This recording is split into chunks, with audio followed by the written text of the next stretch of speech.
land of milk and honey.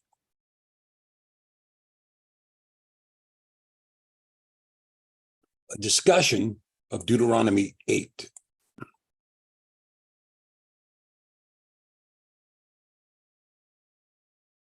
Have you ever wondered about that phrase, the land of milk and honey?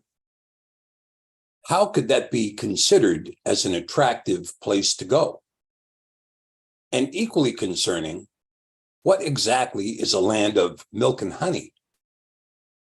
This question has plagued me for quite a while, and recently another question has arisen, which is exactly where is the land of milk and honey? Given the names that are given to us in Scripture, can we tell where these places are today? For instance, look at this passage that begins in the book of Genesis, Bereshith, chapter 2. And a river went out of Eden to water the garden, and from thence it was parted and became into four heads. The name of the first is Pishon. That is it which compasses at the whole land of Havilah, where there is gold. And the gold of that land is good. And there is bdellium and the onyx stone. And the name of the second river is Gishon. That the same is that which compasses the whole land of Cush. And the name of the third river is Hiddekel. That is it which goes towards the east of Ashur. And the fourth river is Parath. And Yahweh Elohim took the man and put him into the Garden of Eden to dress it and to guard it. Well, interesting. Now, when we take a look at this, let's begin with the initial question concerning the Garden of Eden. Now, there's one thing that kind of convinces me concerning the Garden of Eden, and I'm going to show you here in this next display. Let's take a look. This is the continent of Africa. And we see here imposed over the top of this is a self-similar spiral predicated upon the Fibonacci sequence, or what is called phi. Now, the Fibonacci sequence, to be easily understood, is simply this. 1 plus 1 is 2. 1 plus 2 is 3. 2 plus 3 is 5. 3 plus 5 is 8. 8 plus 5 is 13. 13 plus 8 is 21, and so forth. And in building a sequence into reality that looks like this, we see a self-similar spiral emerge in the form that we see here. This is a pattern built on phi, or upon the Fibonacci sequence. And we can see that when we take the Fibonacci sequence and we place it over the continent of Africa, it is virtually a perfect fit. Now, with that perfect fit, we can see that there is a pinpoint place. There is a place where this sequence begins. And that point is going to be right here. Now, that is the very point where the sequence begins. You know, as part of this study, I started looking at and making inquiries into a place called the navel of the earth, the navel of the earth. And it's very funny because a lot of the rhetoric talks about the navel of the earth being the temple of Delphi in Greece, being the navel of the earth. Now, the navel of the earth can also be understood as the four corners of the earth. Now, why do I say the four corners of the earth?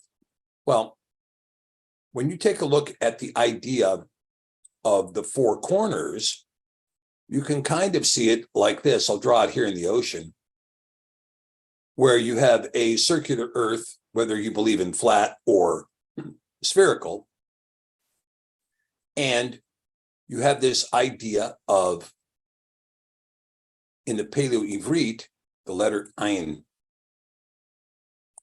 And the letter Ayin is drawn like this. Now, you can see here that when we're talking about the four corners of the world, you could go to the four distant corners of the world, or you could go to the four proximate corners of the world. And if you were to go to the four proximate corners of the world, well, you would end up right here in the center. You'd end up right there in the center, because this is where the four corners are. It's a singular place. So you might say that the navel of the world is also the four corners of the world. And the four corners of the world may be the very situs where the four angels are held. The four angels at the four corners of the world. Well, where is that four corners, and how can we tell? One might argue in modernity that the four corners are clearly in Greenwich, England, because after all, the whole world is on Greenwich Mean Time, and the zero longitude is found in Greenwich. Well, is that right? Or is Jerusalem in the Middle East the navel of the world? Well, how would Jerusalem become the navel of the world? I don't know. And I haven't seen any models proposing that Jerusalem is the navel of the world, other than people who have kind of their own bent as to proving scripture. The classical literature points to the Temple of Delphi as being the navel of the world, because it was the center of the known world when they were using that phraseology. However, we do see something here that gives us an indication that there may be a place at the four corners of the earth where the expression of phi was made in the continental mass, expressing something in particular from the heavenlies. Remember that when we talk about all of creation, that creation is not something that is easily understood by the average secularist or even by the average scientist, because scripture tells us in John 1 that the light shines through the darkness, but the darkness does not comprehend it. And when we talk about the word light, we're not necessarily talking about photons being emitted from the sun, but there was a light which pre-existed the sun. This is expressed in Genesis 1:3 in a miraculous passage, quite frankly, that is crudely and vulgarly interpreted in the English language as, and Elohim said, let there be light, and there was light. When in the Hebrew, it says, Vayamar Elohim, Yahi Or, Vayahi Or. And the better expression to understand that is, I am light, or my essence is light. And better said is, my essence has always been light, and my essence always will be light. There is a double expression there that takes place in that particular passage. And so when we see that passage written in that kind of Hebraic idiomatic language, we can see that we're talking about something more than merely photons being emitted from the sun. We're talking about the light of creation. And when we talk about the light of creation, is this some kind of a descriptive of electromagnetism existing in a particularized form that is going to cut through the darkness, and the darkness is not going to apprehend it or comprehend it or adhere to it or somehow be modified by it, but instead the light of in this particular case, Haor, is going to cut through the darkness, and is going to cut through the darkness with the remarkableness of an Elohim that exists across all dimensions in an infinite capacity to structure in the form of a fractalization of mathematics all the various forms of matter. And in that fractalization of mathematics, we can see the use of pi, which is this idea of the 22 letters of the Hebrew Aleph Beit, divided by the sevenfold doctrine of all of creation, yielding spherical objects, and upon these spherical objects and in the spherical order set out throughout an electromagnetic universe, we see the relationship is one of pi, or the Fibonacci sequence. And the Fibonacci sequence is not the sole algorithm based upon pi. There are or phi. There are other algorithms associated with phi to yield what is called the golden mean. Now, the golden mean and phi and the Fibonacci sequence, these are all critical to the understanding of the believer to recognize how it is that creation exists.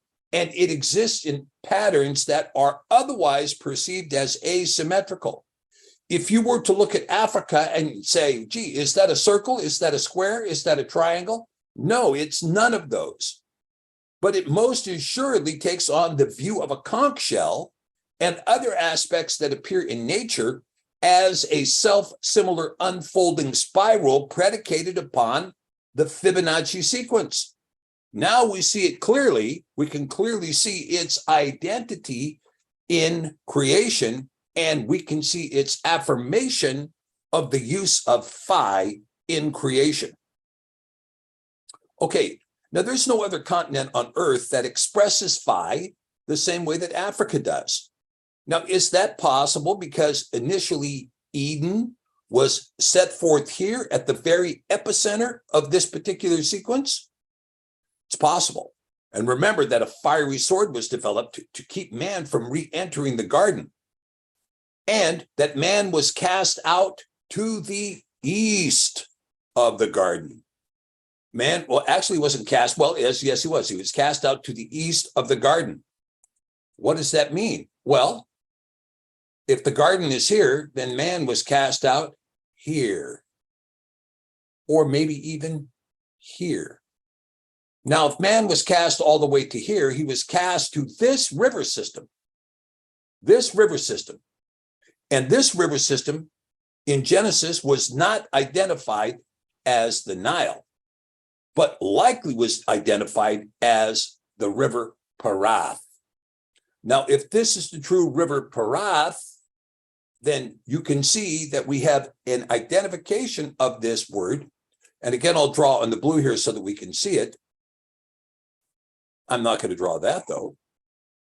Well, let's take a look at this. So if I put out here the word Parath, keep in mind that pay, which is used in this word, is oftentimes pronounced PH.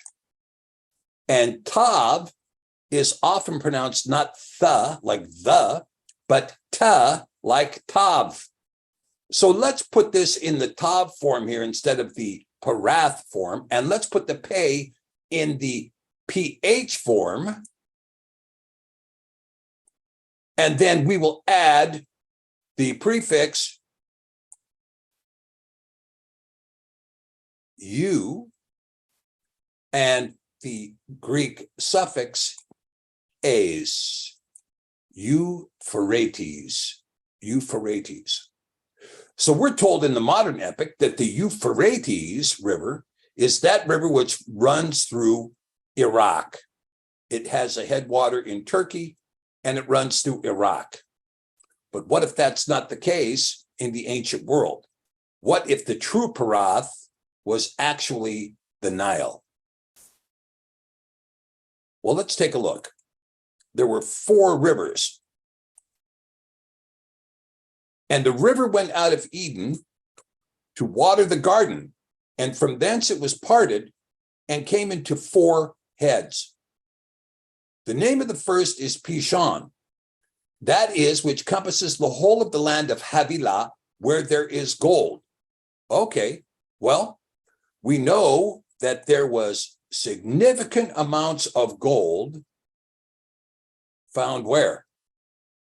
Right here. Whoop, wrong color. Here, let's put it into this color. It was found right in here. Significant amounts of gold, and also bdellium and onyx stone. And the river compasses the whole land. And here we see this Ambezi compassing the land. Okay.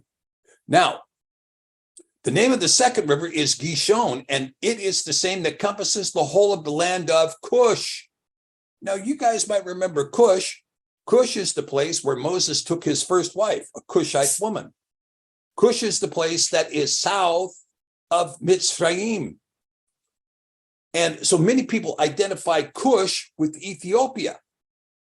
However, one of the difficulties with identifying it with Ethiopia is that Ethiopia used to be identified as being here.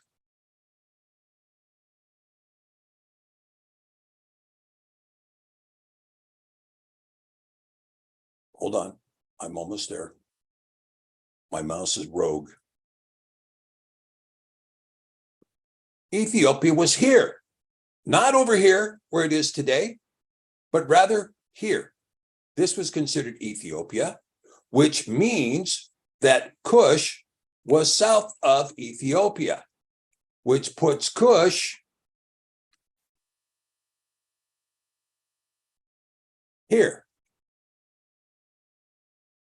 Well, this river here that's in Cush, that's called the Gishon, it encompasses the whole of the land of Cush. So if the whole of the land of Cush is here, well, guess what's there? They call it the Zaire River, but was it at one time known as the Gihon? And the name of the third river is Hiddekel, and that which is that goes toward the east of Ashur. Well, there are some who say that there is reason to believe that the land of Ashur was here.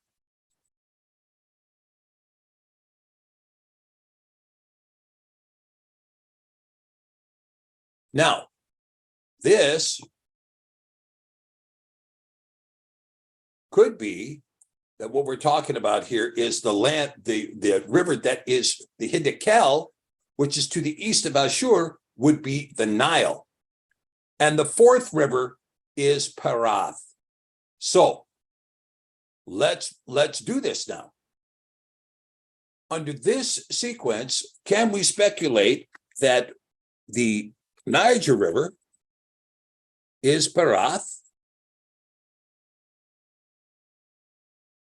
the Zaire River is Gihon,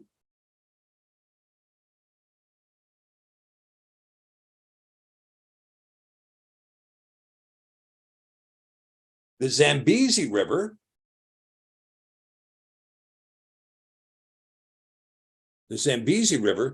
is Pishon, named after my old family namesake, the Pishon family, Zambezi.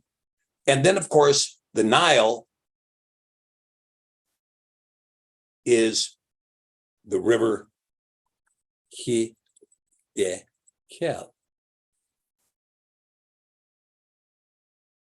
All right, now let me clean this up a little bit so we can see this a little bit better. We'll just take, whoop, I took out the wrong one. No, don't take out that one. Take out this one. Nope. This one. There we go.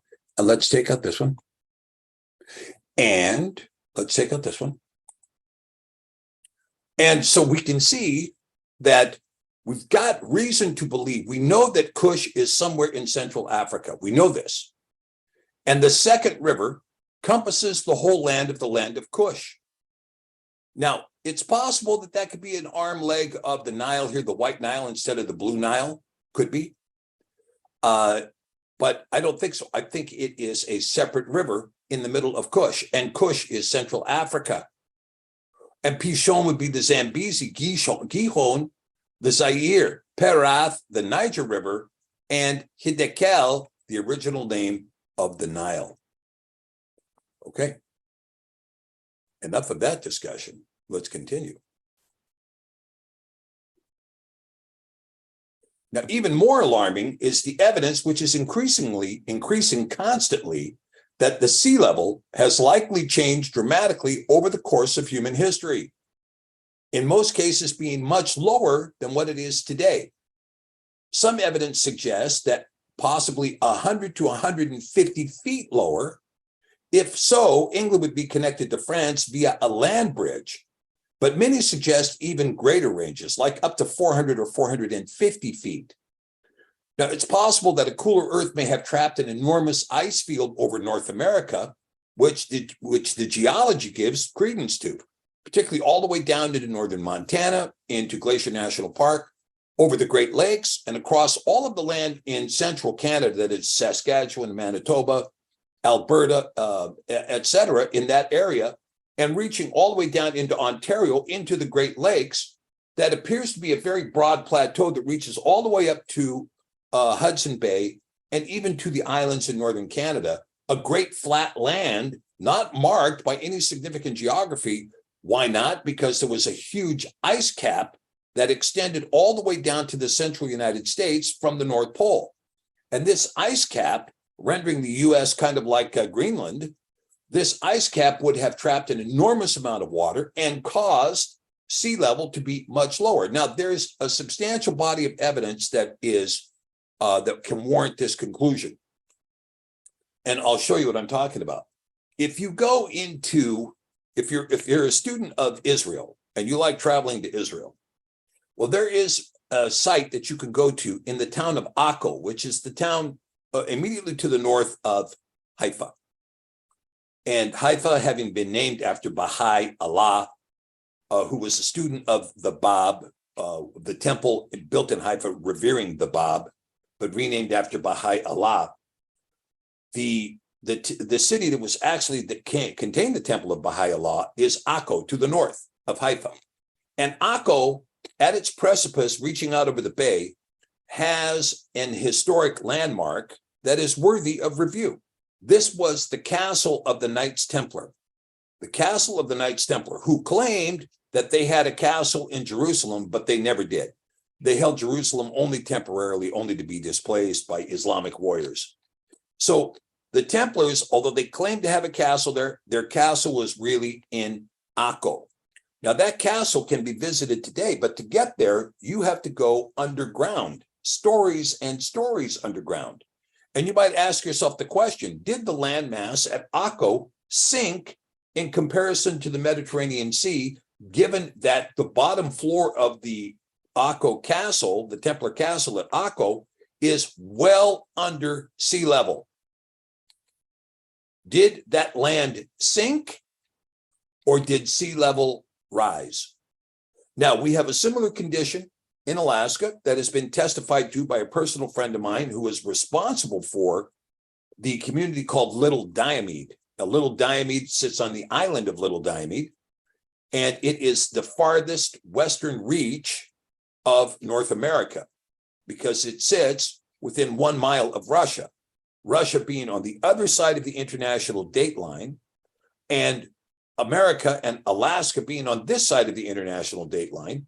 And you can, sitting out on your front porch on Diomede, look over at Russia and see the island very clearly. In fact, it was the Little Diomede people used to put their trash out to wander ashore at Big Diomede on the Russian side of this particular channel. Now, with that being said, the villagers at Little Diomede, this is an island that is essentially a mountain erupting out of the sea, right? It's the peak of a mountain erupting out of the Bering Sea. And they have their graveyard about 150 feet above them on the island. And so there came a day when the islanders needed to build a new port to take on the shipping that would come in to service the village. And as they went to build that new port, they began to dig pilings for the port. And as they did, human remains came up. They were shocked when this happened. And so they went down to investigate, and they found another graveyard and another village beneath that graveyard that was some 150 feet below sea level. So this is hard evidence in two instances of sea level being dramatically lower at some point. And we're not talking a long time ago, because really Alaska really didn't get populated until about 600 AD. So you're talking about sometime since 600 AD, the sea level was much lower. Now, it is possible that a cooler Earth may have trapped an enormous ice field over North America, reaching all the way to the Great Lakes, which would have sequestered a substantial body of water in such a massive ice cap, and such an ice cap then rendering a substantially lower sea level.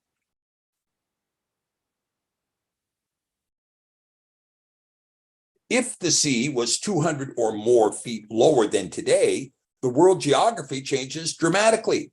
The North Sea emerges as dry land. And in fact, some historical references refer to this place as Doggerland. Ireland would have been attached to Scotland, maybe over the Giant's Causeway, and England would have been directly connected to France, no Strait of Dover. Equally true, Africa would have had much more substantial reach into the Mediterranean Sea, possibly even connecting the island of Malta to the African mainland. A very important point, especially given that Malta has some of the most significant megalithic architecture that appears to be antediluvian architecture, possibly consistent with the Great Pyramids. If it was connected to the African continent, this gives you an indication that it may possibly have been the palaces and the capital of Mitzrayim, i.e., the empire that Yosef would rule. Okay. In addition, maps from the 15th and 16th centuries show northern Africa as a green area, replete with multiple rivers and lakes in an area that is now all desert. Recent archaeological discoveries are changing the content of what we know about the world dramatically. In all of this comes the nagging question: is the Holy Land really the true site of Jerusalem? Is Israel the true site of the land of Canaan? Where was the Garden of Eden? And how about the Tower of Babel? Are we certain we know the identity of the true Euphrates River?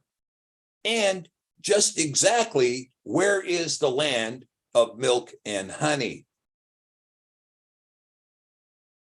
Now, I'm going to show you a map here that is going to give, this is not a map that I prepared, but a map that someone else prepared that gives you an indication of what I'm talking about when we talk about Doggerland, okay? Well known in ancient history is the location of what was called Doggerland. This map purports to give dates showing all of the British Isles connected to Europe and the gradual separation as global ice packs melted and the sea level increased over the centuries. Now, what's interesting about this, and this is something to keep in mind too, that when they started digging up the dirt to build the skyscrapers in the city of London on the Thames River there, when they started digging that up, they were shocked to find skeletal remains of saber-toothed tigers, lions, and so forth in London. Shocking, a shocking realization. And that shock would be consistent with what we know about this idea of Doggerland. And equally important, if we had a skewed North Pole, which we have seen in our lifetime, the North Pole moved from Braniff Island in Canada all the way to the Siberian coast, that the North Pole may have moved on its own and displaced what would have been the Arctic ice cap. In other words, if the pole had shifted substantially south to where the magnetic pole was not just over Braniff Island in Canada, but was rather over, let's say, northern British Columbia, that would create a polar ice cap, or I think more likely would be more like over Saskatchewan or Manitoba in that area. If that was the case, that would put a substantial ice cap over North America while causing other areas to be more temperate in their climate. Now, they have found evidence of temperance in the climate in Scotland and in Iceland, where they have found evidence that grapevines were at one time grown there.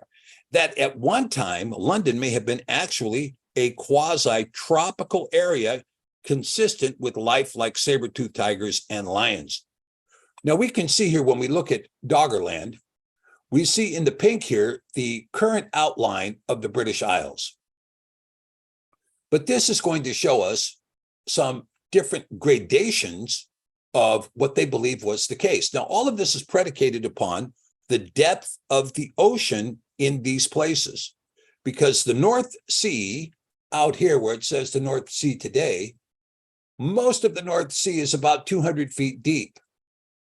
This area here in the Straits of Dover is only 65 feet deep even today, 65 feet deep.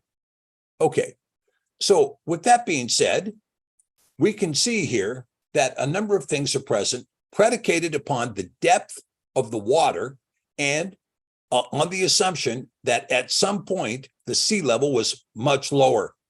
So when it was far lower, we can see that all of this light greenness out here, all of this light greenness is indicating Doggerland. And you can see that it's possible to sail a ship up this way and all the way around here into the Norwegian Trench. And we see this as quite consistent, actually, with the displacement of Nordic people, namely the tribe of Dan, in that Dan populated this northern section of Ireland here, this northern section of the Hebrides here, and this area here in Norway.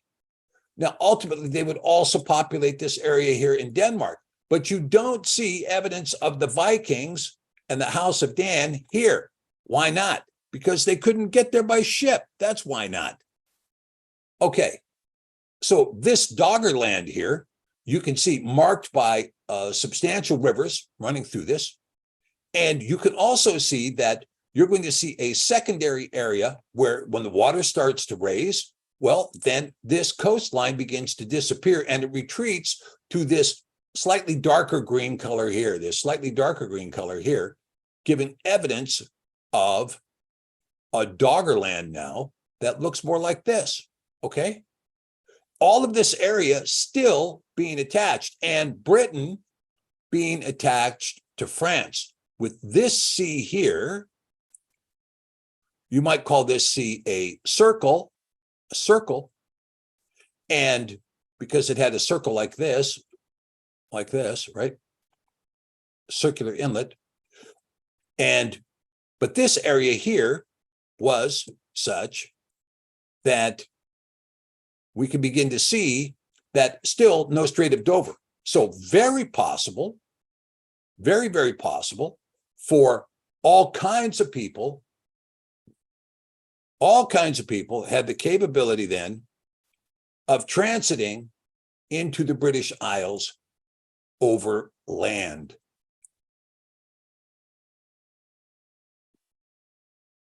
You see, over land. Now, in addition to that, you can also see that there was an overland expression here between Ireland, and Scotland that is consistent with the location of the Giant's Causeway in Northern Ireland. They couldn't come across here, and Irish Sea was existent even then, but there appears to be a land bridge here connecting Ireland into Scotland at the time of Doggerland.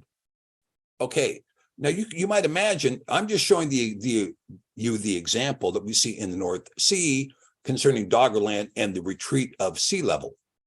There are other people like Graham Hancock who believes that the seas were about 400 feet lower, which in Indonesia would have created a subcontinent rather than a group of islands, that was in fact a subcontinent, which is consistent with the findings of wildlife and animal fossils and of course plant life that reached all the way down into that area.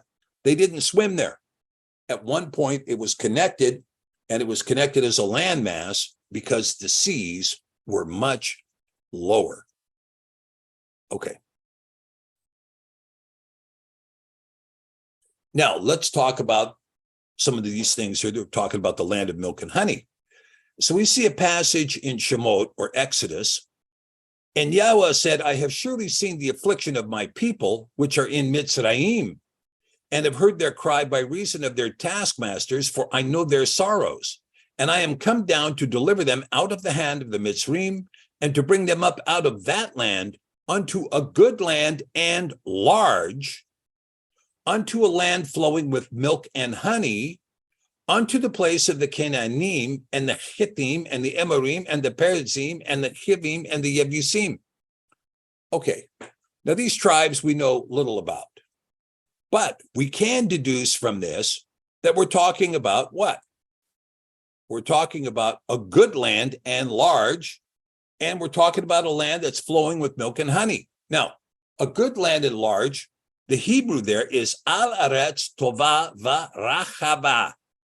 Now, you can see this, that al aretz, this is the land, tova, good, and rachaba, large, or if you look at the Strong's play on it, roomy, in every direction, literally or figuratively, broad, large, at liberty, proud, wide, right? Okay, so this is one of the criteria for the land of milk and honey, but flowing with milk and honey. Now take a look at this. This one is the one that has plagued me for years. Zabat chalav v'debash. Okay, so halab, this is the word that they translate as milk, right? And it's from the same as H2459, milk, as in the richness of cattle or cheese or milk or suckling, something like this. So you can imagine the land of cheese and honey, if they said that. Okay, well, that's possible. However, when we look at debash, debash is going to give us the clue, okay? Debash comes from an unused root meaning to be gummy, like honey from its stickiness, by analogy, syrup or honeycomb. But see, H1707, which is dabashet, which is an intensive from dabash, a sticky mass, i.e. the hump of a camel. So what you're talking about here is you're talking about the land of milk and honey is the land of cattle and camels. That's what's being said here. Not that you're going to go up there and find somebody milking a cow, or you're going to find the dairy and you're going to find some, honeycomb. That's not what's being said at all. It's telling you that you're going to find a land with cattle and camels. That's what's going on here, okay? A good land, large land, a land of cattle and camels. Now, let me just go back to that just 1 second, because I want to make this point about camels. This is a problem that you see often in the Hebrew, okay? Which is you see debash. Okay, now they're telling you this is H1706. This is an unused root, meaning to be gummy. Gummy like as in a camel's hump, okay? But it comes from dabashet. Now look at debash. When you look at debash, you see the word written with, dalet, beit, sheen. Like this, debash. But the intensive form of that is add the tav, dabashet. Okay?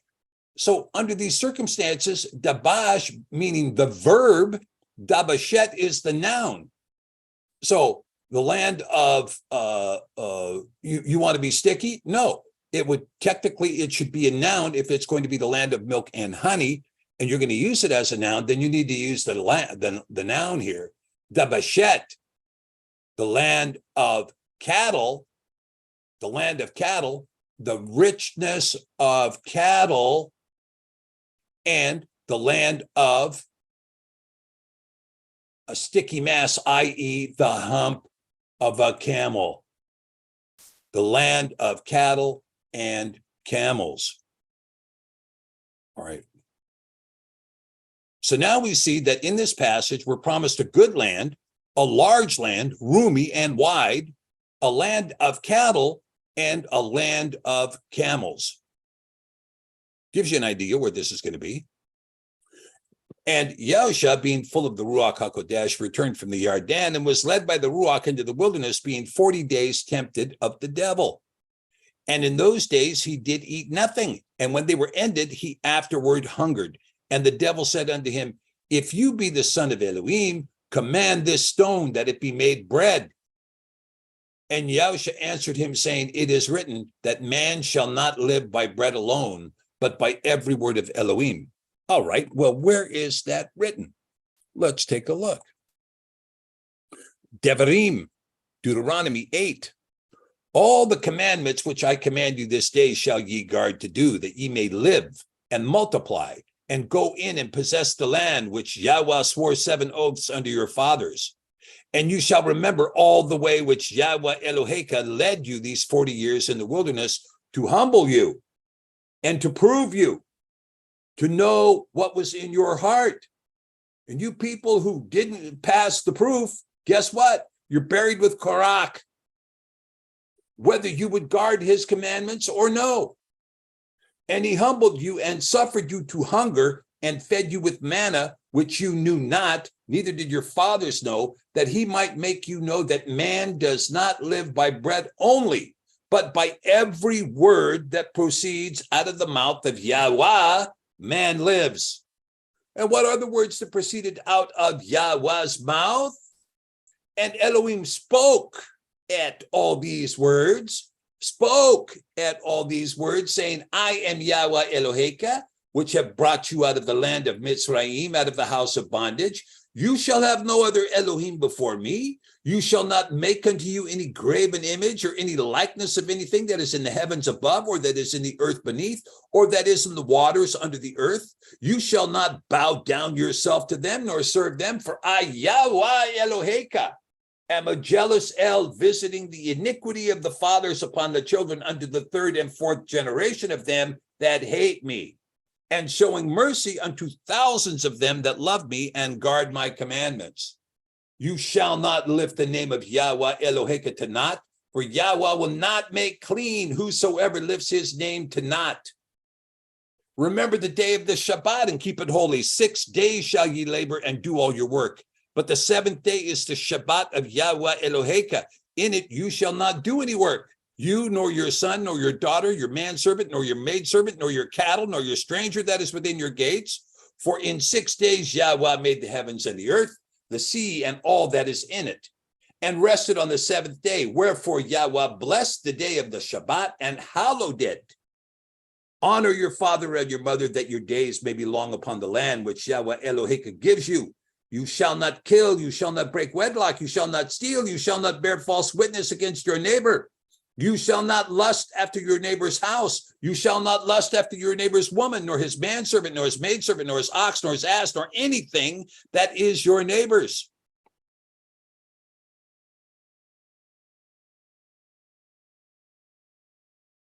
And in Devarim, continuing, your raiment waxed not old upon you, neither did your foot swell these 40 years.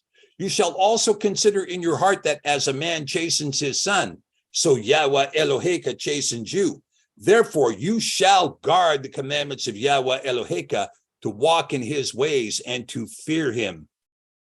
For Yahweh Eloheka brings you into a good land. Oh, hey, he's bringing us into a good land. Just as he said, all right, Al Aretz Tovah. Yahweh brings you into Al Aretz Tovah, a good land, a land of brooks of water, of fountains and depths that spring out of valleys and hills, a land of wheat and barley and vines and fig trees and pomegranates, a land of olive oil and honey, a land wherein you shall eat bread without scarceness. You shall not lack anything in it, a land whose stones are iron, and out of whose hills you may dig brass. Now, brass is the word used, although it comes from the word nekosheth. And this is a word that is derived from nachash, the serpent, which also means copper or brass serpent. Nekoshet, copper. You may dig iron, the stones are iron, and out of the hills you may dig copper. Let's review. A good land, brooks of water, fountains and springs, a land of wheat and barley, a land of vines, figs, pomegranates, a land of olive oil, a land of camels and cattle, a land of iron and copper. All of these things are going to be found in the land of milk and honey. When you have eaten and are full, then you shall bless Yahweh Eloheka for the good land which he has given you. Beware that you forget not Yahweh Eloheka in not guarding his commandments and his judgments and his statutes, which I command you this day, lest when you have eaten and are full and have built goodly houses and dwelt therein, and when your herds and your flocks multiply and your silver and gold is multiplied and all that you have is multiplied, then your heart is lifted up and you forget Yahweh Eloheka, which brought you forth out of the land of Mitzrayim from the house of bondage, who led you through that great and terrible wilderness wherein were fiery serpents and scorpions and drought, and there was no water, who brought you forth water out of the rock of flint, who fed you in the wilderness with manna, which your fathers knew not, that he might humble you and that he might prove you, to do you good at your latter end. And you say in your heart, my power and the might of my hand has gotten me this wealth. But you shall remember Yahweh Eloheka, for it is he who gives you the power to get wealth, that he may establish his covenant, which he swore 7 oaths unto your fathers, as it is this day. And it shall be, if you do at all forget Yahweh Eloheka, and walk after other Elohim, and serve them, and worship them, I testify against you this day, that ye shall surely perish, as the nations which Yahweh destroys before your face, so ye shall perish, because ye would not be obedient unto the voice of Yahweh Elohim. This concludes our reading from Devarim chapter 8 and our discussion today. So if you have questions, please put those questions in all caps that I might see them and be able to come back to them. Okay. Now, there's a special notice I want to make clear, because I'm not going to be on this channel for the next 2 weeks. There will not be any teaching for the next 2 weeks on Thursday night, because I'm going to be gone. However, when we return, I want to make special notice for homeschoolers and others who are interested in additional education on scriptural topics and worldview. Sefer Academy will be offering this fall classes in the following courses: geography, counting and simple math, grammar, critical thinking, American history, and other classes as well are going to be made available. And the existing courses are also available, including piano from scratch, the Odiot, lessons on the Mazarot, the instruction that is currently going on in common law, which you're welcome to join, the instruction that's currently going on the 10 Devarim, which you're also welcome to join, and the instruction in ancient days. Our recent instruction in critical thinking has just wrapped up, and we're going to be beginning it anew in 3 separate sections: critical thinking 1, which is epistemology; critical thinking 2, which is logic and syllogistic; and critical thinking 3, which is logical fallacies. This will accompany our grammar class. So if you're interested, or if you have students that are no longer attending the public schools, if you want to call them that, we're going to be making more and more classroom facility available to the students. And so the students just merely need to attend. There is no testing. There is just attendance and participation. And with that, we should be able to get a great deal of education transmitted. All right. Also, if you enjoyed the scriptures in the form presented here today, these are all taken from the Sefer Millennium Edition. If you would like a well-published hardbound edition of the same, the Sefer Millennium Edition, contact us at Sefer Publishing Group, www.sefer.net. Okay, and with that, we're going to wrap up our presentation, and we're going to take some questions. Okay, let's see what we have here. Let's see if we can get some questions. All right. Okay, what was the time period for Doggerland, and when did it disappear? Okay, so that's from Dallas Knock. Hey, Dallas, good to hear from you. Well, Doggerland, according to the map that's shown here, it was 18,000 BC and so forth. But of course, this is wild guessing.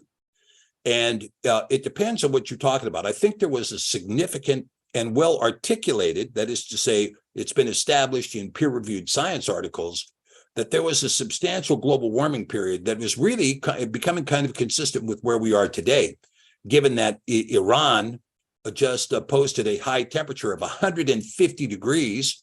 This isn't the first time it's hit that temperature in Iran. It did so in the 2nd and 3rd century. And at that time, the Parthian Empire was located pretty much in Iran, and the Parthian Empire picked it up wholesale and left and went north. And part of the reason they went north is because the ice that was covering a lot of Europe had melted. And so a lot of the ice that was in North America began to melt probably in the 2nd and 3rd century AD, which means Doggerland was probably in the prior epoch. That is to say, before the year 1 AD. All right.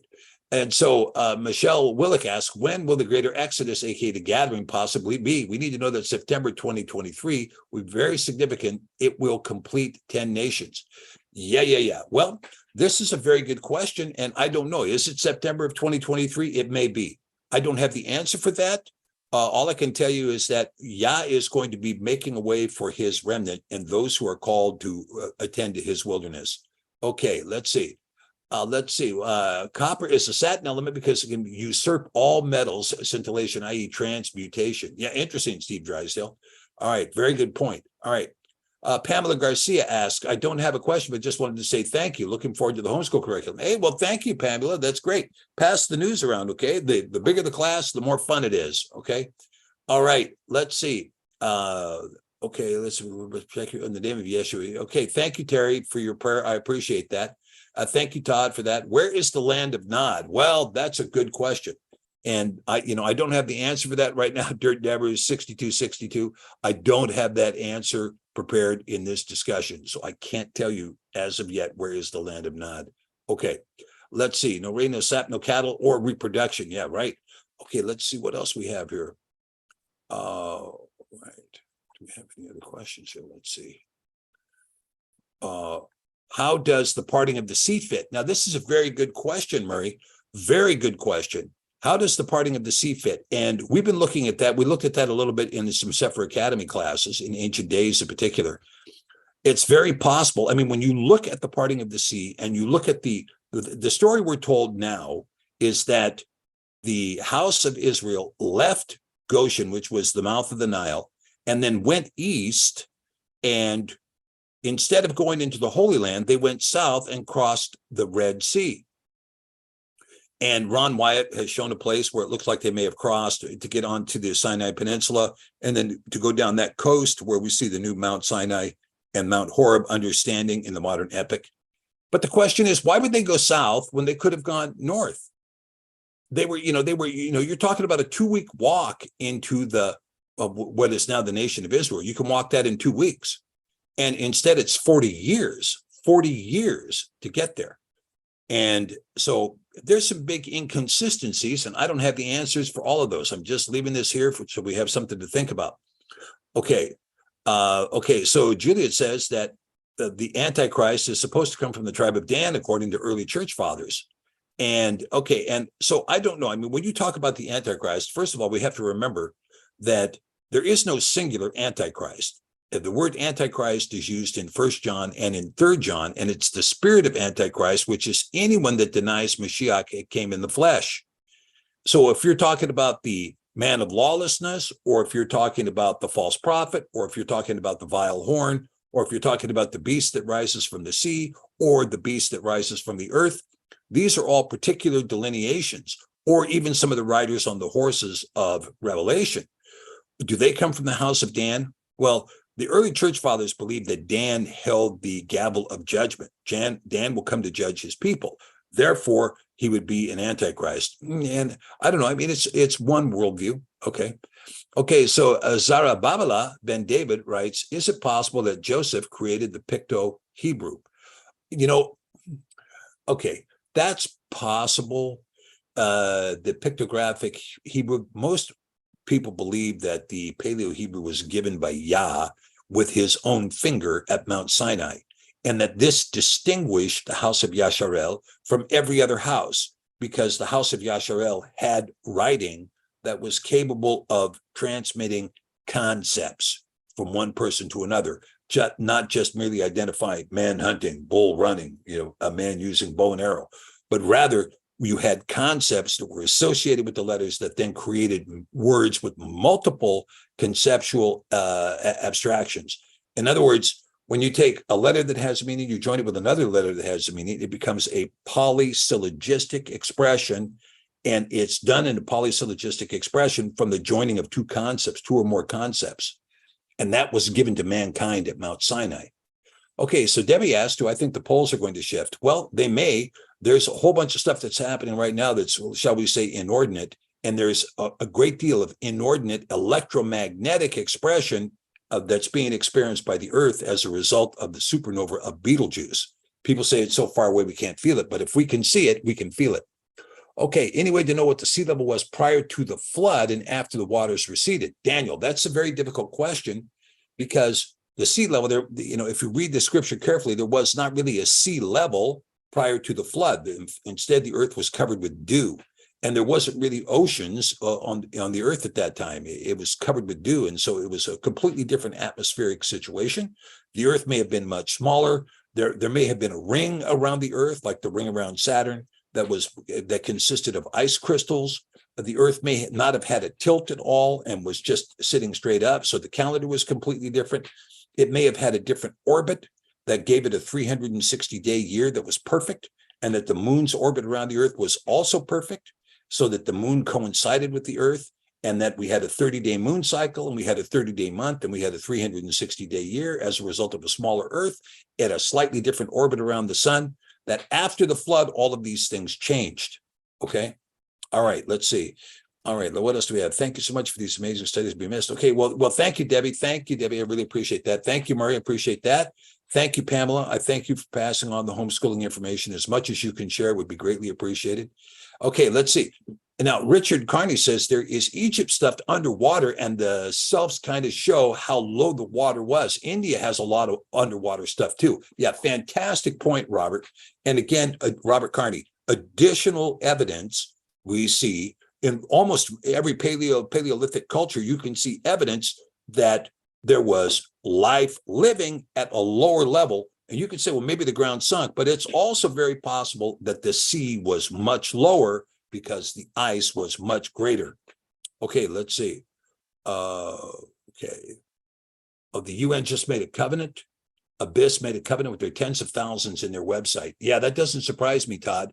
And remember that even a covenant in blood is vitiated by the blood of Mashiach. Okay, just keep that in mind. Even if you're in a covenant of blood, that covenant of blood is vitiated by a faith in Mashiach, whose blood was shed once and for all. Okay, let's see. I thought the 40 years was related to the Hebrews learning lessons and being spiritually ready to conquer Canaan.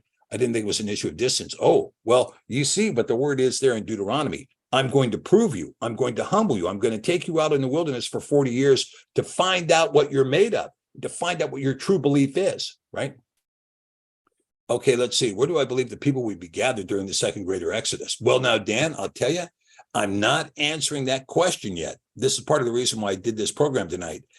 If I could give you a definitive answer, I would. Right now, I'm just looking and I'm still researching. We have a big research trip coming up this fall, and we're going to be looking at a lot of stuff. And we're currently looking at a lot of stuff. So we're going to see what we're going to do. All right, let's see. And Debbie, I'll get to current events in 1 second. Lynn Lombardo asked, what exactly is the Book of Jubilees?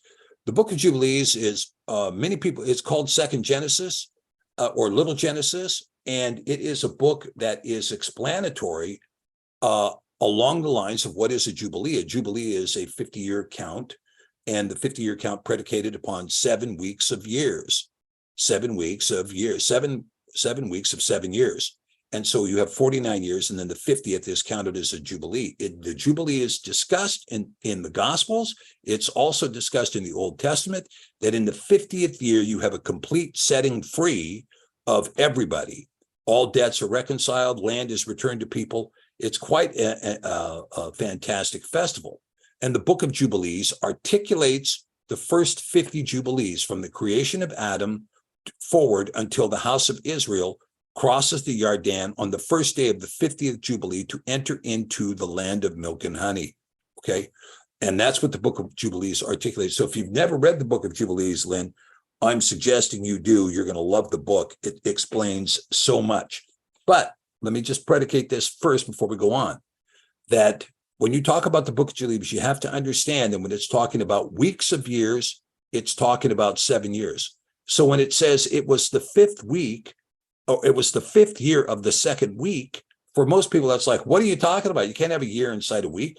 The 5th year of the second week of years. So you have the first week of years, which is 1 through 7. And then you have the second week of years, which is 8 through 15. And the 5th week of that is going to be year 13. So the 5th week, the 5th year of the second week is year 13 in that Jubilee. And if you begin to understand that concept, you will understand the book very clearly. Okay. Messiah said after John the Baptist or greater, was he talking about himself? Yes. and all of those things there. Okay, Breda, Dr. P, my grandfather served in World War I, my father World War II, my brother in Vietnam. I have concerns about the draft age of our son. Okay, the draft age currently right now is 21. It's 21. There's been modifications to the draft law that says if you get a notice of draft, you have two choices. You can either report to duty or you can report to a FEMA camp. And so this is something that everybody is going to have to deal with now before it becomes mandatory. Okay. All right, let's see. Yeah, thank you, Debbie. And I'm going to come back to your question about a current update. Let's see, is the lexicon also within the Sefer, or are they separate? Because I'm looking to buy. Okay, the lexicon is included with the app, and the app is just about to be updated to meet the Millennium Edition. We're in the process of trying to get through some technical hurdles right now. But the lexicon is included with that, but it is not included with the book. You have to buy the lexicon separately, okay? But if you buy the lexicon separately with the book, and if you buy the lexicon separately with the book, you get the package deal, which is a good deal. You're going to get free shipping from FedEx. It gets there very quickly. If you go in with someone else to buy 2 or more books, then you can use the discount code fellowship, and you can also get another discount. Okay. All right. Let's see. The sun was here. That's why the sun stood still. Okay. Let's see, the spring of the year. Why is it now celebrated in the fall? Yeah, that's a great question, Sissy May. The new year was in the spring of the year, which is what the Bible testifies to. It's very clearly, it's in the month of Aviv when the barley is in Aviv. That's very clear.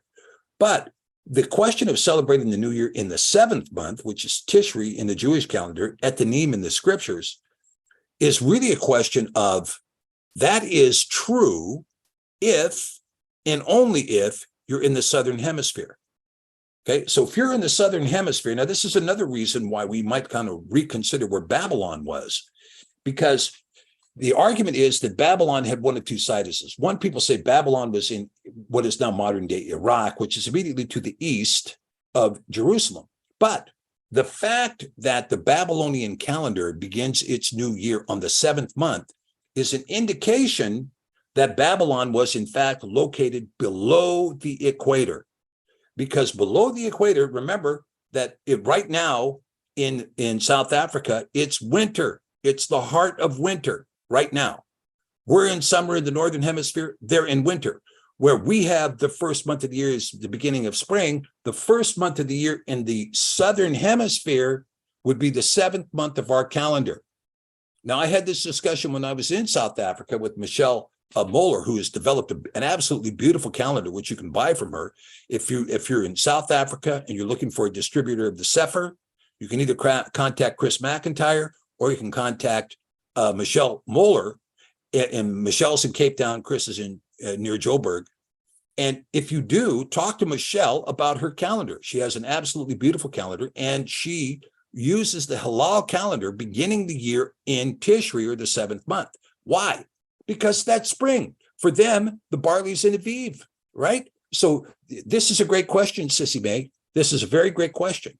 Because if they came back from Babylon with the practice that the first month of the year was the 7th month, that is a clear indication, evidentiary indication that they had been taken captive to a place south of the equator. That's an extremely important point. They were taken captive and taken to a place south of the equator where they began the new year in the 7th month because that began spring.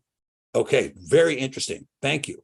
All right, let's see. Okay, Cece asks, how can you contribute to our program if you could? You know, if you'd like, Cece, I'll tell you, I do appreciate any contributions that anybody wants to make to our research fund, because the research costs a lot of money. We have to travel to a lot of places, and all of that is expensive. But in order for us to do this next leg of research, we're going to need quite a bit of capital to do this next leg of research, so that I can answer the question, where in fact is the wilderness? And I don't have that answer for you yet, but I'm getting closer. Okay. So if you want to do that, just send a donation to Sefer Publishing Group at our Montana address and just put a research fund. Okay. You can donate it to the research fund, or if you want to donate it to the prison ministry, you can do that too. We have money in for the prison ministry and for the benevolence fund for people who cannot afford Sefers. We give books away. And if people want to underwrite that, we can. Okay.